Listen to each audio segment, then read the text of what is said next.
Mainit-init pa to. Parang yung mainit na pandesal na kinain mo kanina, Chari. Tama, we have with us from Pulse Asia, Ron Holmes, who will tell us all about the third quarter survey that Pulse Asia does. So this one was not commissioned. Tama, Ron? This is your... Yeah, this is the regular quarterly survey.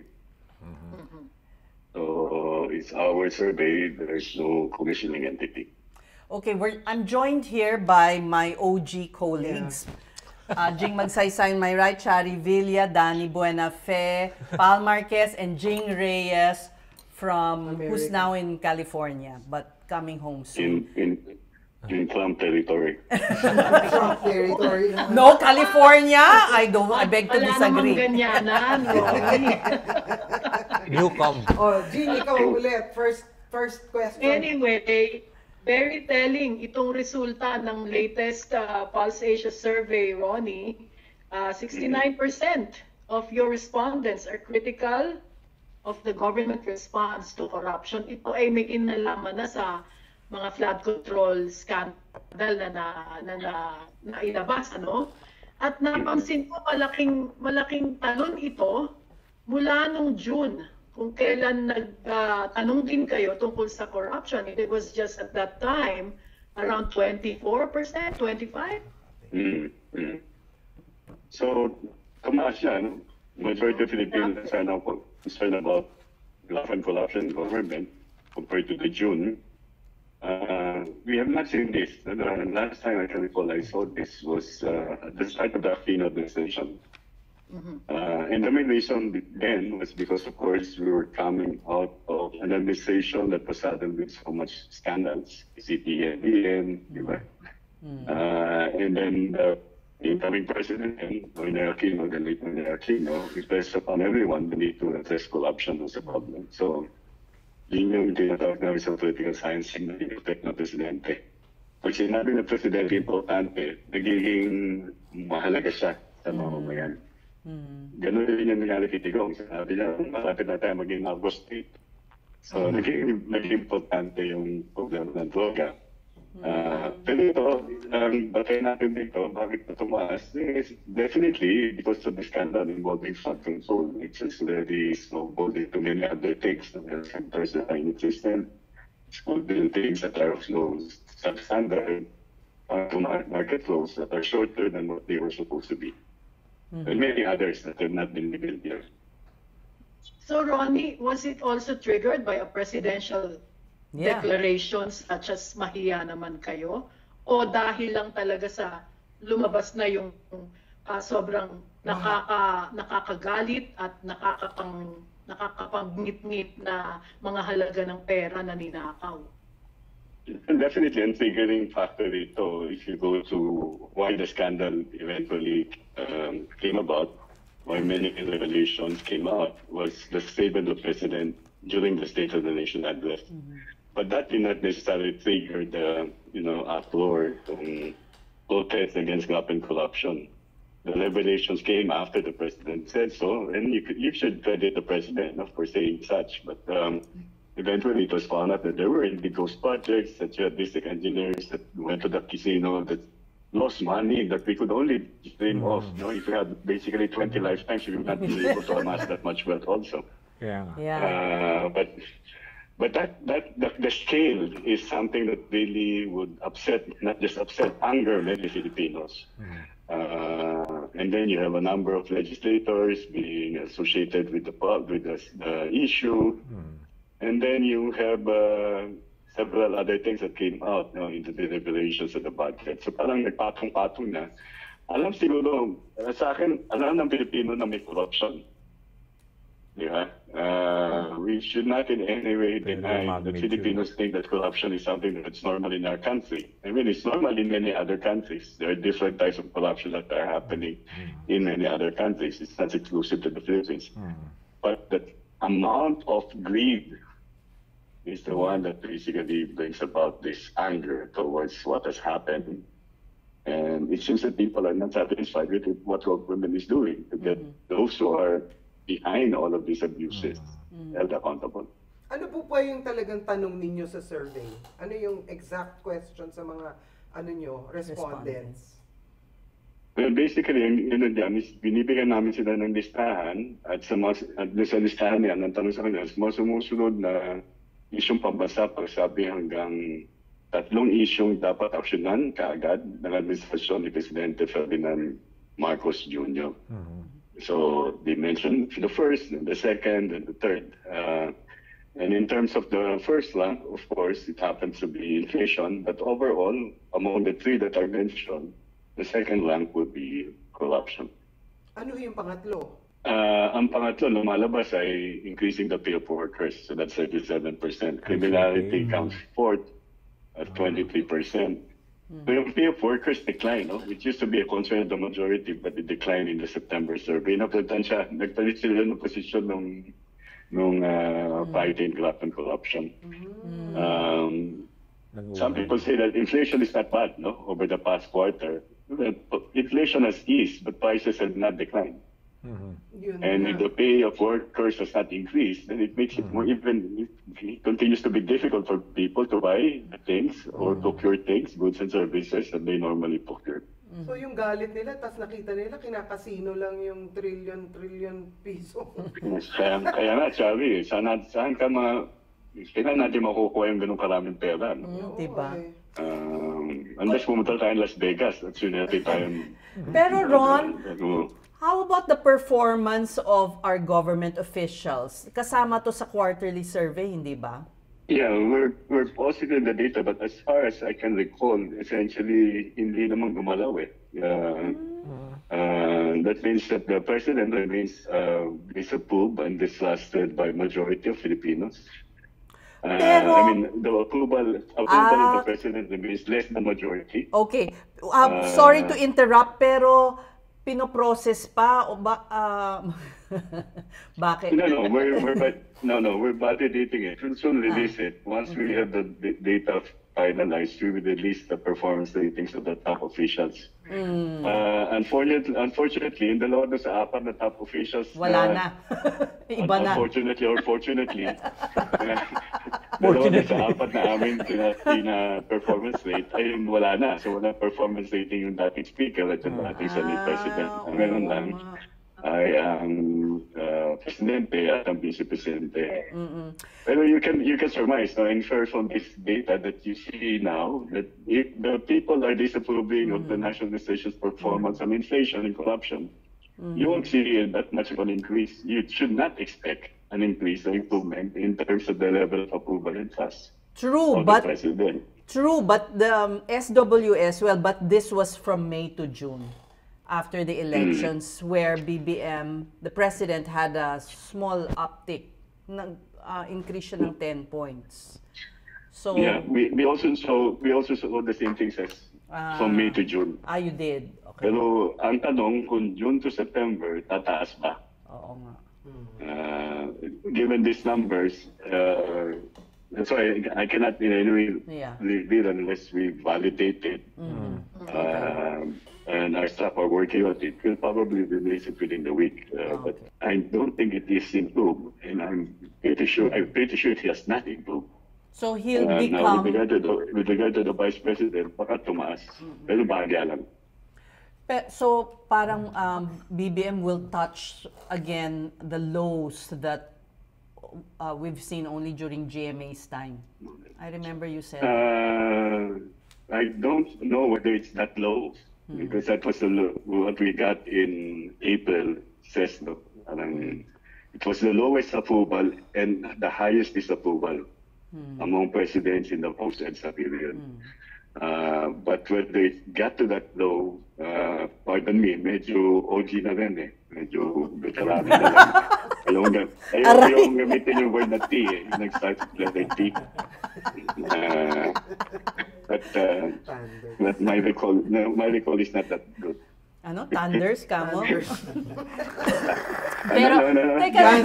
Gen Z. Medyo historic pala itong ninyo, no? Finding ninyo ngayon. In terms of that, in terms of the public perception and public I'd like to ask you, Ron, tansyado ba ni BBM nung sinabi niya yung mahiya naman kayo speech na ito yung Effect. oo, na sabi nga everybody saying he opened the Pandora's box, he didn't probably realize na ganitong kalala. Tapos nagbukas pa ng website. Nung may, O, ayun, isumbong di ba? Yung mo. sumbong mo sa Pangulo, yun ang malaking ano, So, di ba? parang Nag-reflect. Maraming may mali. Oo. Kung coordinate. Tingin mo, naka-factor in yun? Oo, Yung oo. sumbong sa Pangulo, and yun na nga, yun, Kasi na-miscalculate niya yung mahiya naman kayo. Na-miscalculate niya, ano. Mahirap sabihin because I don't know what went into the process between the president and the people who are advising the president. But, you know, if I put myself in his shoes, I would certainly think about the entire thing, no? And be a bit more strategic about When it. you look back. It means sacrificing people that you've been allied with. It means really not in any way relieving anyone of any responsibility. But it seems that there are, at least from what I see as a political scientist, there are things that are supposed to be done that are not being done. Like the ICI has not opened its hearings. Hindi natin tuloy alam kung totoong mayroong nag-umilan utang ng tao Wala. Oo. doon sa meeting, no? So unless that's done, alam may cloud of doubt di ba? And that cloud of the lack of transparency on the part of the ICI may be taken as one of the measures by the administration to at least save or relieve some people from being held accountable. Now, this survey is great because it should tell them, magising kayo dyan, hindi nyo pwedeng i-calibrate to. Diba? And baka lumapit na yung nag-rally kahapon na 15 doon sa force, pumunta lang na kanya. Delikado na yan. 15 sila baka madagdagan niya maging 16. Mas delikado yun. Ron, I'm just curious, no? Is there any indication in your survey about how the Gen Z feels about these issues? I have to check, but I think it cuts across because if you have these numbers Iba-iba. at 51 or 58%, it will not vary by generation. No? So us in the Gen Z, all of us here, will probably have the same sentiment as those who are in the baby Gurenian. boomer generation, Gurang the yan. ones who belong. So I don't think it would be that much different, and I would assume it would be almost higher. Might be even higher, given that, what we saw in the protests that were done recently. So it cuts across generations, it cuts across socioeconomic classes. Because if you look at the concern for fighting graft and corruption, it's an ABC 66%, but the 49 and 44 for the largest economic class, D and E, are not too distant from the 51%. So it's a concern of both those who are in the largest socioeconomic class, D and E. And that would be the same for other socioeconomic groups, whether they're age groups or, let's say, based on education, attainment, and others. Sa wakas, kahit pa paano maganda na mulat na ang mga kababayan natin na dapat nilang labanan, na dapat silang madismaya at magalit, no, sa katiwalian, sa corruption sa gobyerno. Ang malungkot lang ay kinakailangan pa na mabisto o mabuko nating lahat na ganito kagrabe ang at kadami ng perang ninakaw sa atin. Yun lang ang ano. Pero sana tuloy-tuloy na maging mulat ang ating mga kababayan. Bali, Ron, bali yung survey nyo, di ba, was conducted September 21, di ba? Yung, Right after. No. Right after? No. It was late September. Late September. So that time na-create na rin yung ICI, di ba? Tapos kaya lang wala pa yung ombudsman. Wala pa. Pero ibig sabihin, ano ba tama ba 69%? 69. Did not dinidisapprove nila yung the way the investigation is being handled by the government. Nakakatulong ba yung kasi ang laging sinasabi ng communications team like si Secretary Dave at saka nila Yusek Claire na this is the only president na ni-reveal niya na meron talagang large-scale corruption sa kanyang gobyerno. So, ibig sabihin, will this help? Somehow, siguro sa mga surveys Ibig sabihin, nakakatulong ba to na ibig sabihin na siya nga yung mismo Hindi nga nag-initiate na walang sasantuhin, ibig sabihin, Hindi nga. in the Kasi next ka ba survey. Malacanang? Hindi, kaya, Hindi pa. kaya Hindi nga, pa kasi tinatanong ko nila nga if nakikita that yung will help, resulta di ba, Ron? As a survey analyst. Oh. Nag-resonate siya sa 2 sa 10 Pilipino. There are 17% done who are saying they're Oh. approving of the administration's performance. But the challenge for government is to get 7 out of 10, believing that sinimulan ng Pangulo, as we said, give credit to Kaya the nga, President. He started this all. He triggered it when he said, maya na kayo. And he said, we will get to the bottom of it. And eventually, there were certain people associated closely with the President who were being linked to it. At this point, wala na investigation yung House, natigil yung Blue Ribbon at yung ICI na natitira. So, ang hinatabayan ng tao, sino ba ang talagang nasa huro ng mga bagay na Yan nga ito? At yung may Walang papanagutin. sasantuhin. So, pareho lang ito ng mga dating mga scandal na yung mas mabababa, yun ang mananagot, pero hindi natin malalaman kung sino yung mastermind. Yan. Tama. Yun ang Ngayon, ang presidente ba ay hahabulin pati yung mastermind. Yun na siguro pwede nating tignan. Yun na siguro hinihintay ng tao. Makukumbinsi yung tao pag medyo merong malaking isda na mabibingwit. At sa ngayon, medyo may malalaki na naman yung isda, no?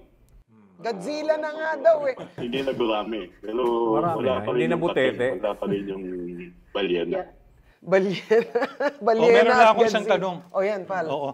Ronnie, with all these scandals happening, galit yung mga tao, with 2028 looming in the horizon, ano yung magiging issues pag in 2028 with the Gen Z voters in play? Yan. Well, hopefully the people who are angered by all of these things will vote for people who we know have not in any way been linked to corruption.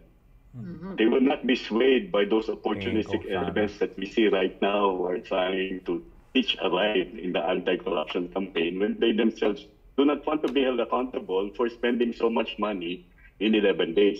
That's the thing. Maybe this is the time when we have to be mindful who those people are. Sino ba talaga yung mga politiko na handang managot sa kanilang ginagawa? At sino yung mga politiko na sasabing galit kami sa pangungurakot pero mismo sila ayaw nilang paliwanag yung paggamit nila ng pondo.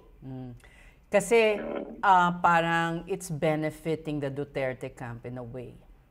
Diba? Yeah, definitely it benefits everyone who is opposed to the administration. And the narrative that we're seeing is that, parang hindi namin ginagawa yan. I mean, the reality is that they themselves have been engaged in things that are not exactly reaching the amounts that we saw, we've seen. Yeah. But definitely also enormous amounts that have to explain. How did you spend it? And if you cannot explain it, then you have to be held accountable. So wala nang matitira, ganon. Sino na lang? Well, itong mga old yung harap ka, baka pwede na tumakbo. Sabi mo lang ano yun. Kasi, Hindi, hanggang dito. nagagalit ang mga tao pagka pinag-usapan yung mga perang ninakaw, 1 trillion pesos. Pero pag yung mga paborito nila ang sinabing involved, sabihin nila, hindi involved yan. So, paano ma-overcome nung galit sa pagdanakaw yung pagkakulto ng Pilipino? Either way, no? Well, Daming kulto yeah, dito yun sa yung- atin eh. Yeah, yun yung challenge. Yun yung sinasabi na affective polarization, di ba? Medyo may pagka-emotional eh. It's not blind loyalty. I wouldn't say it's blind loyalty. It's still an emotional attachment.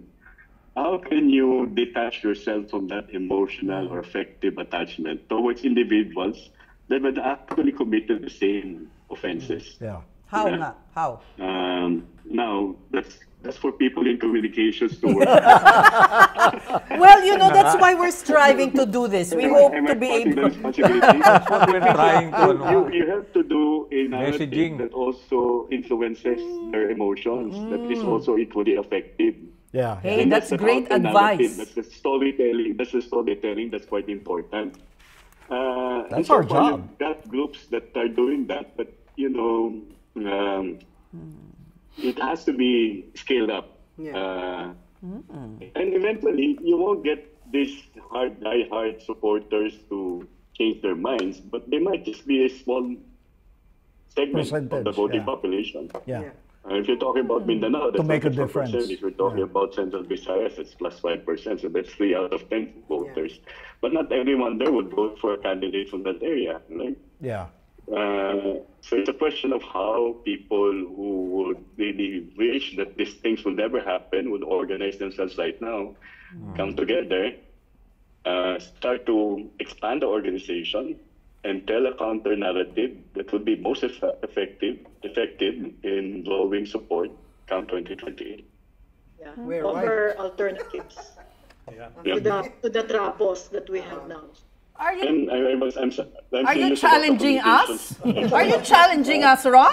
Oo, he is. Sounds Yeah, like a of course. challenge. Of course. Of course I am. I mean, you're all young. You can do it. Sige, we'll take up your challenge. Umahaba na yun. Tinok. Sobrang ano. Sige. Ron. Ron, thank you so Thank much. you. Thank you very Thank much for you your for time. picking up our call. Maraming salamat. Thank you.